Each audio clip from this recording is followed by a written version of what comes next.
It's Saturday morning. We gotta clean up the community. Now, I know I am not gonna make any friends today. Mackenzie was out late at Disneyland last night. Tracy, you know, she probably wants to sleep because it's a Saturday. We don't have soccer. Taylor's probably up. There's some local people that organize these cleanups and a beautification committee, you know, try to keep the area nice. I mean, you gotta love where you live. Really close to the house. It's actually at the border of Corona and Lake Elsinore, kind of where Corona ends. I mean, Corona, the city is up there. We are still considered Corona down here, but technically we are Temescal Valley now. We've always been, but they are starting to recognize us as Temescal Valley, so it's kind of nice. We're a little unincorporated area of Riverside County.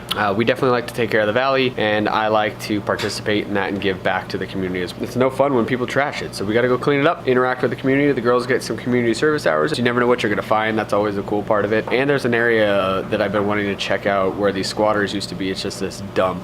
You'll see it a little bit later, but time to go play the bad guy and wake everybody up now.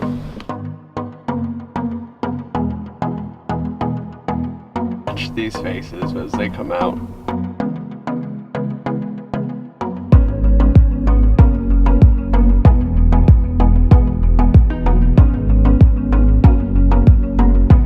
For coming out, we'll get started here because I want to keep you guys on time.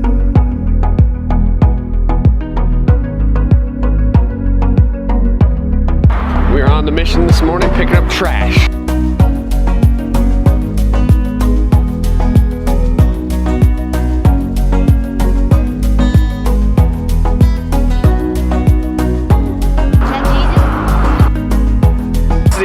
Talking about. So from what I know with this spot is landowner lives elsewhere. People started squatting here. There used to be some trailers and stuff, but they took the trailers out. Basically, the squatters called this home. One of them got smart, got into the whole dumping industry with the stuff you see at Home Depot with construction cleanup and all that stuff, and figured rather than make 25 bucks to go dump it at the dump, they would come here and the squatters would make 25 bucks and allow them to dump their trash here when it's not even their land. Kind of like they were little entrepreneurial squatters. I'm in construction and this is trucks and trucks. This is hundreds of trucks of loads of drywall that has to be recycled and disposed of in a specific way. It can't go with the normal trash that we have on the job site. There's so much crap back here. Like, this is crazy. You got a hot tub, you got a boat, front to a tractor trailer over there. My father-in-law would probably walk through here and find a lot of stuff that he wants. One man's trash, another man's treasure. We have just been awarded first place in community trash pickup. I'm taking it. What? What are pills? Not pills, honey. Medical cannabis. This is the golden ticket. Yes, I found the golden ticket. You don't want the golden ticket. Oh.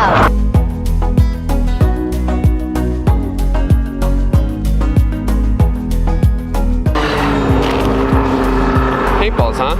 Wonder where that came from. I don't remember any paintball people signing to help us out.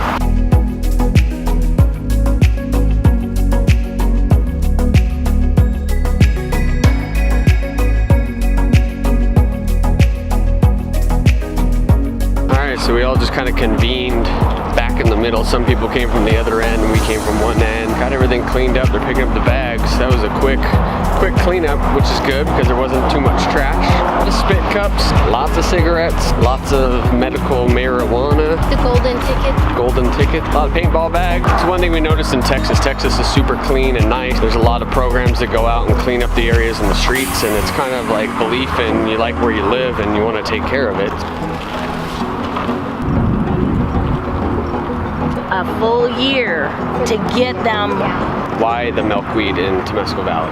The project we started in 2016, and what we went and did was, for that we found out that there was a decline in the monarch population. Monarch caterpillars only eat milkweed as their food source. Because of large numbers of people taking over their habitat, because we're now living in their habitat. Right. And the general, dryness and everything, we're losing our caterpillars. We're down 90% from 20 years ago. That's a lot. So now is milkweed like a Southern California thing, or is it just kind of out here? There's 100 different varieties across the world, but there's about 70 different varieties of milkweed in all of the United States. Okay. The ones I'm giving you guys today are the ones that are grown grown here.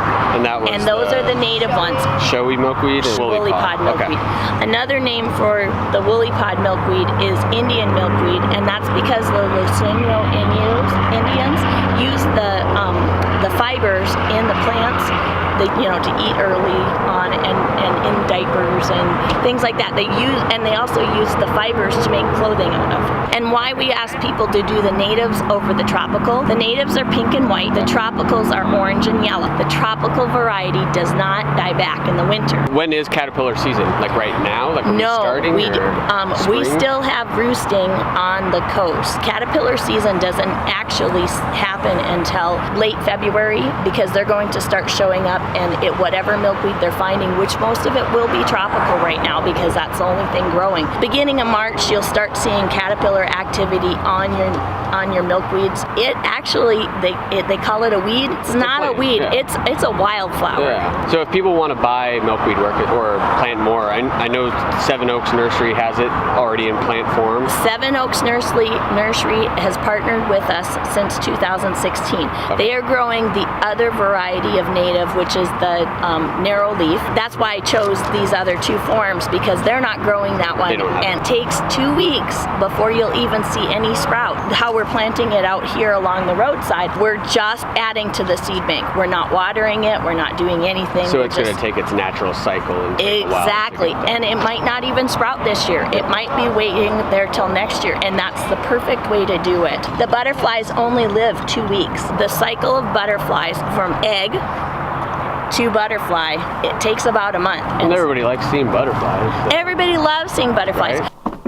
That's it. There you have it. Great cleanup this morning and a lot of good info from Tracy Davis about the milkweed and the Monarch Butterflies, which we definitely want back, right? We want them to keep coming back. Everybody loves the butterflies. Big thank you to Tracy Davis, Janley Watson, Bob Hafner. It really takes a lot of people to help the community come together, and those three have done a lot for our area and getting stuff like this rallied so we could get the cleanup done. Like I said earlier, it just goes back, you gotta love where you live, so you gotta put in a little bit of effort to keep it nice. We had a great turnout this morning, and hope it just keeps getting better. Now it's time to do some cleaning of my own around this place.